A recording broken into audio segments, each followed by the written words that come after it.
नमस्कार। सुनने में आ रहा है कि इंडिया गठबंधन में अब दरार आ रही है।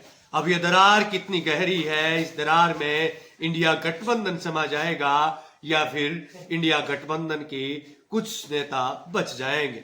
इंडिया गठबंधन में चारों तरफ से ही नानाकानी हो रही है। चारों इस गठबंधन के टूटने के पूरे पूरे आसार दिखाई दे रहे हैं। जब से दिल्ली में चुनावी बिगुल बजा है, तब से ही ये समस्या समखड़ी हो चुकी है। क्या बिखर जाएगा इंडिया गठबंधन या अभी भी बची है कोई उम्मीद? कांग्रेस और आप बनी है एक दूसरे की दुश्मन। इंडिया गठबंधन की दोनों ही बड़ी पार्टियां, किसी एक नेता ने की है भविष्यवाणी। तो चलिए आज इस भविष्यवाणी पर बात करते हैं और साथ ही बात करते हैं इंडिया गठबंधन की। फ्यूचर अपोजिशन अलायंस इंडिया, क्या इंडिया गठबंधन में शामिल दलों का साथ यहीं तक था? इस तरह के सवाल इसलिए खड़े हो रहे हैं क्योंकि कई पार्टियों के बीच मनमुटाव गहरा गया है।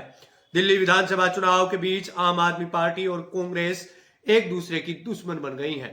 इधर ममता बनर्जी और अखिलेश यादव ने अरविंद केजरीवाल की आपका साथ देने का फैसला लिया है। ऐसे में विपक्षी दलों के गठबंधन Indian national development inclusive alliance के भविष्य पर चिंता बनी हुई है।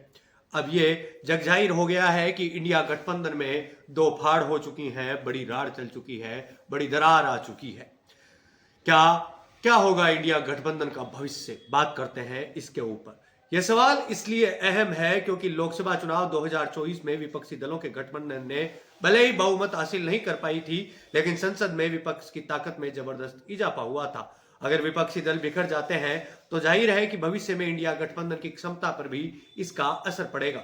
हालांकि कांग्रेस ये राग लाप रही है कि जिस भावना के साथ इंडिया ब्लॉक बनी थी वह कायम है, मगर जिस पर कांग्रेस और आम आदमी पार्टी के बीच सिर फुटबॉल चल रही है, असलियत हर कोई समझता है कि आखिर असलियत क्या है। विपक्षी गठबंधन को लेकर एक बड़ा दावा किया गया है। इंडिया ब्लॉक में शामिल दलों में कमजोर हो रही गठजोड़ को लेकर पूर्व केंद्रीय मंत्री एवं दिग्गज कांग्रेस नेता पवन कुमार बंसल ने विपक्षी गठबंधन को लेकर बड़ा दावा किया है। कांग्रेस नेता पवन कुमार बंसल ने कहा, बहुत समय पहले एक रूटीन मीटिंग नहीं होती है, लेकिन जो फैसला जो भावनाएं लोकसभा से पहले थी, जिसके तहत गठबंधन को बनाया गया था, वह कायम है।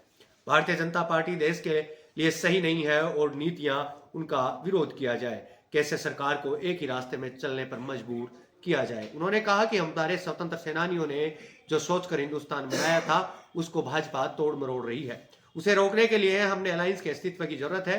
हो सकता है अलग अलग जगह पर पार्टी अपना अकेले चुनाव लड़े, मुझे लगता है इसी हिसाब से चल रहा है। हम आपस में मिलकर लड़ेंगे, यह हर जगह संभव नहीं हो सकता। आम आदमी पार्टी का लगातार कांग्रेस पर प्रहार दिखाई दे रहा है। दिल्ली चुनाव के संदर्भ में कांग्रेस नेता ने कहा, आम आदमी पार्टी लगातार 2 बार ट्रम में आई है। अब यह साफ हो गया है कि आम आदमी पार्टी सिर्फ उनका नाम है, वे आम आदमी नहीं है। अब इस बार उनको लोग ठुकराएंगे। दूसरी तरफ भाजपा, उनकी सोच क्या है, हिंदुस्तान को बदल देना चाहते हैं। वे इसकी शुरुआत दिल्ली से करना चाहते हैं। हर बात पर दंगे फैला देते हैं, एक दूसरे के प्रति ऐसी भावनाएं पैदा करते हैं कि एक भाई दूसरे भाई से अलग हो जाए। इन सब चीजों को देखते हुए दिल्ली में लोग कांग्रेस को लाएंगे। वहां के लोगों को शीला दीक्षित की सरकार याद है। आपको बताता चलूं कि दिल्ली की 70 विधानसभा सीटों में एक ही चरण में 5 फरवरी को मतदान प्रस्तावित है। वहीं इसके नतीजे एक साथ 8 फरवरी को सामने आएंगे। अब ये सवाल है कि आखिर जब कांग्रेस को यह बात मालूम है कि बहुत समय पर एक रूटीन मीटिंग नहीं होती, पार्टियां एक दूसरे का विरोध कर रही हैं, तो आखिर इसे सुधारने के प्रयास क्यों नहीं हो रहे हैं? अगर ऐसा चलता रहा तो विपक्षी दलों का गठबंधन कितने दिन और चल पाएगा, यह आप हमें कमेंट बॉक्स में जरूर बताइएगा।